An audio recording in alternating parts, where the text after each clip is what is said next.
Hey guys, welcome back. In this video I'll be actually going up and seeing Luke from Beaches Scaly Beasts and installing his background that I made quite a few months ago. Just haven't been able to get up to him. COVID stuffed us around a fair bit, and yeah, just both of us work full time, so it's just a bit hard.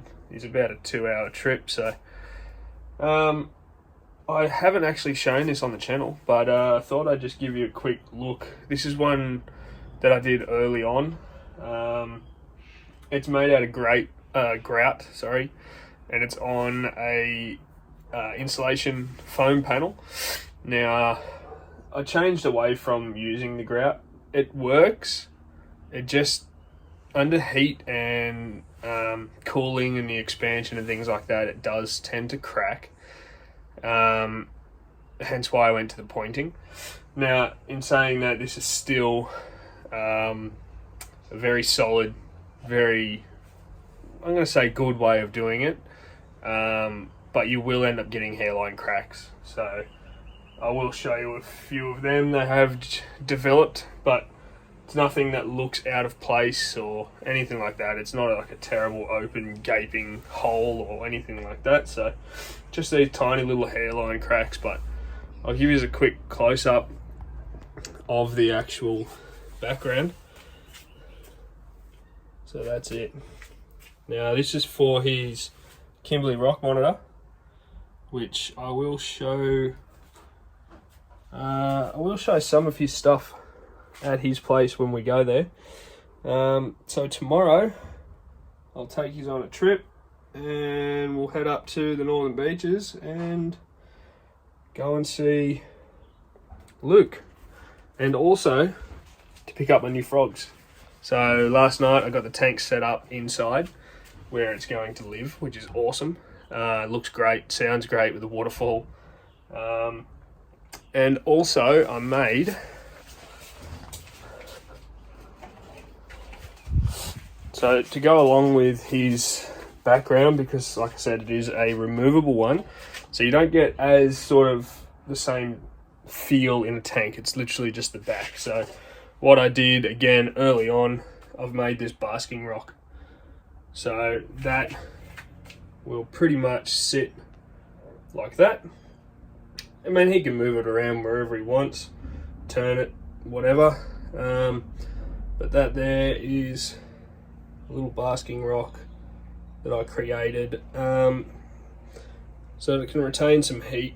He'll put his heat light directly over the top of it, and that'll be a nice spot that his Kimberley rock monitor can get up there and have a bit of a bask. So also this one here is another basking rock that I have made. This one is sand, cement and bondcrete. This was back at the same time as I was saying in the last video that I was having issues with the sand and cement. This one here was my test as to how to resolve the sand and cement falling apart. Now this, along with a turtle dock that I was doing at the same time, has about 6 or 7 coats of clear pond sealer. Now the biggest issue that I found with the pond sealer is that it can go milky. It's purely an aesthetics thing, and it doesn't affect the water quality. It doesn't affect the way that it works or anything like that. And I'm got to check up with the turtle dock that I did and make sure that it's potentially cleared away. But this one here might come up with us, and hand it off to Luke as well. He might find a use for it. I just don't have tanks to put them in, and this light's not really picking it up, but each rock is nearly a different color. There's greens throughout it. It's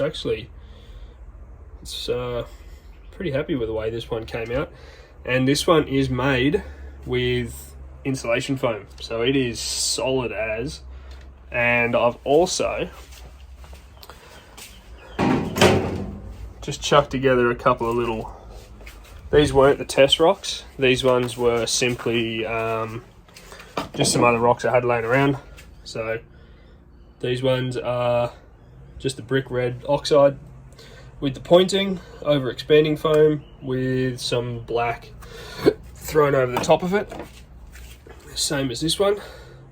And I'm thinking he might be able to throw them around the tank and get a bit of a better feel for the environment. I'll see you when we get there, I suppose.